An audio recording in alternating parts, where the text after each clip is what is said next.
Crime world ఎంత ఫాస్ట్గా ఎదిగితే అంతే త్వరగా పతనమైపోతారు.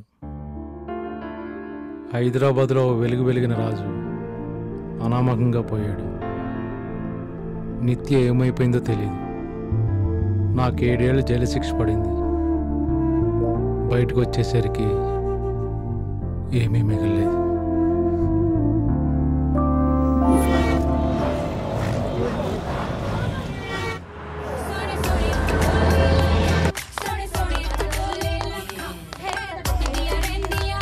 పాడవే.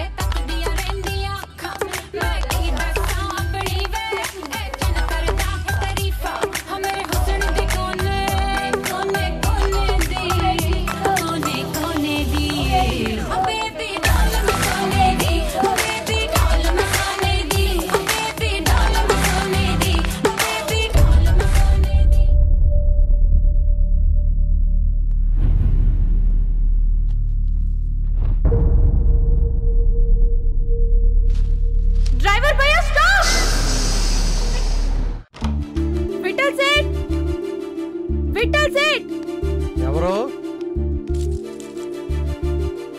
ఏమైంది? ఈ పేపర్ చూడు. సేమ్ టు సేమ్ రాజులానే ఉన్నాడు. ఇది నిన్న జరిగిన మ్యాచ్ ఆడియన్స్ గ్యాలరీలో తీసింది. అవును, కానీ లేదు, సంథింగ్ ఇస్ రాంగ్. రాజుని చివరిసారిగా ఎవరు చూశారు? ఇన్స్పెక్టర్ ఇమ్తియాజ్. తను ఇప్పుడు ఎక్కడున్నాడు? తను విఆర్ఎస్ తీసుకుని ఓల్డ్ సిటీలో సెటిల్ అయినట్టు విన్నాను.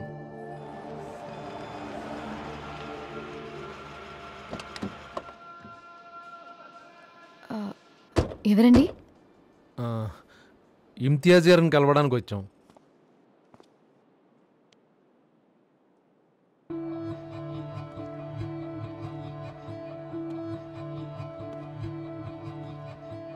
నువ్వేంటి ఇక్కడ?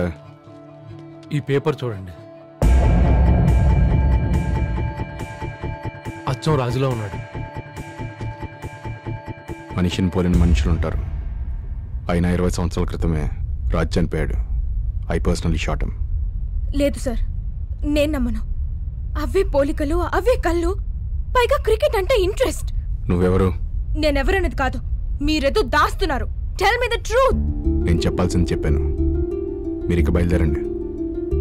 మీరు చెప్పే వరకు నేను ఇక్కడి నుంచి కదలను. అబ్బో. हाँ साहब, इन लोगों को भेजाओ.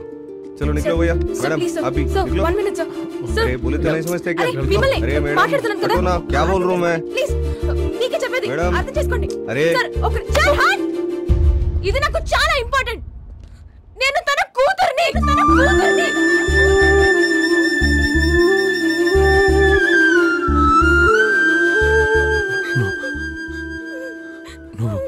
నువ్వు మా రాజు కూతురువా?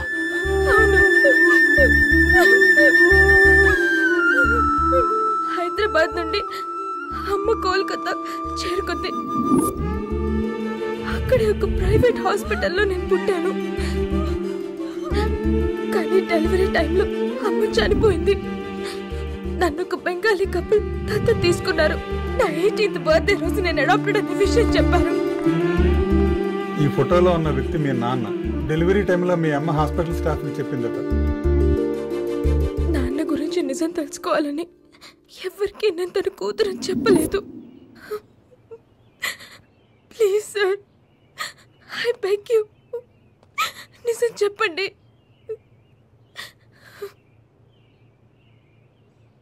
ఆ రోజు ఏం జరిగిందంటే